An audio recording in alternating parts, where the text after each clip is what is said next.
Okay, so let's jump right in. What if I told you that you could watch live sports, breaking news, brand new movies, all on your phone, but without ever connecting to the internet? I mean, no buffering, no data charges, just a perfect, crystal clear picture. It sounds kind of like science fiction, right? Well, there's a new technology on the horizon that could make this our reality, and it might just completely change how we watch video on the go. But, before we get to that amazing future, we have to talk about the problem it's trying to solve.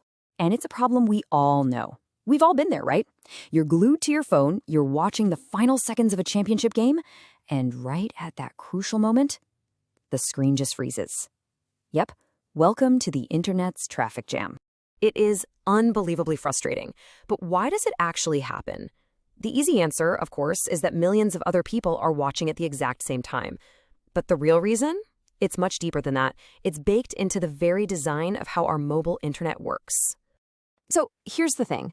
Our mobile internet uses what's essentially a one-to-one delivery system. Just imagine a post office trying to send the exact same letter to a million different people, but having to write out and send each one individually. That's what our networks are doing. They have to create a separate, unique data stream for every single viewer. As you can probably guess, that is a wildly inefficient way to get the same piece of content to a huge audience. So if that's the problem, what's the solution? Well, it involves looking back at a much older but way more efficient technology and then merging it with the modern devices we carry around every day. And the difference between these two models? It's really stark. You can see the difference so clearly here. On one side, you've got unicast. That's the internet's method of sending out those millions of individual letters. But on the other side, you have broadcast, the model used by old-school radio and TV. That's more like making one single public announcement for everyone to hear at once. For big events with a mass audience, there's just no contest. Broadcast is way, way more efficient. And our reliance on this unicast system is the real issue here. Look, it's perfect for personal stuff, right? Like browsing a website or checking your email. But the second everyone wants the exact same thing at the exact same time, like a live event, it creates this massive, massive bottleneck. And that bottleneck, well, that's what causes the lag and buffering that we all absolutely hate.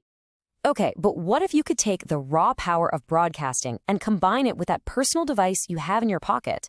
This is where a truly game-changing technology comes in. It's called direct-to-mobile, or, for short, D2M. So, what is D2M? It's basically a hybrid technology that brings together the best of broadband and broadcast.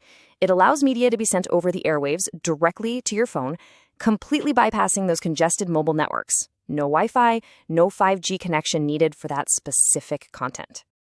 And this is probably the simplest way to understand it. Your phone would essentially have a built-in receiver, just like an old FM radio, but instead of tuning into a music station, you'd be tuning into a video broadcast. All your phone has to do is just hear the signal that's already in the air. Let's break it down into 3 really simple steps. First, a broadcaster sends out the video content. Let's say it's a live news report or a big cricket match over traditional airwaves, just like a TV station does. Second, a special chip inside your phone acts as a receiver and it tunes into that specific frequency. And third, you just watch. You get a perfect high-definition stream without touching your data plan or suffering from any of that network lag. But this technology is about so much more than just making your sports stream smoother. Its real-world implications, especially for developing nations, are absolutely massive. I mean, a technical report from the ITU shows that D2M could be a genuine lifeline. Just imagine beaming high-quality educational classes to students in remote areas that have zero internet access, or pushing out critical emergency alerts to millions of phones instantly during a natural disaster without having to worry about the cell network going down. It can even be used for things like large-scale software updates or giving farmers vital information. The possibilities are huge. And look, this isn't just a theory. Governments are taking this very, very seriously. India, for example, is actually developing a national broadcasting policy specifically to integrate D2M.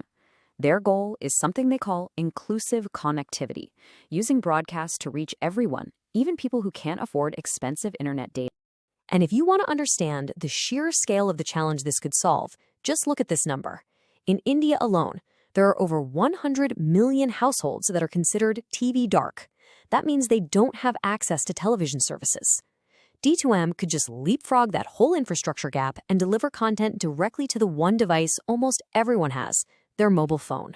Now, beyond all the social benefits, there is a powerful economic engine at play here.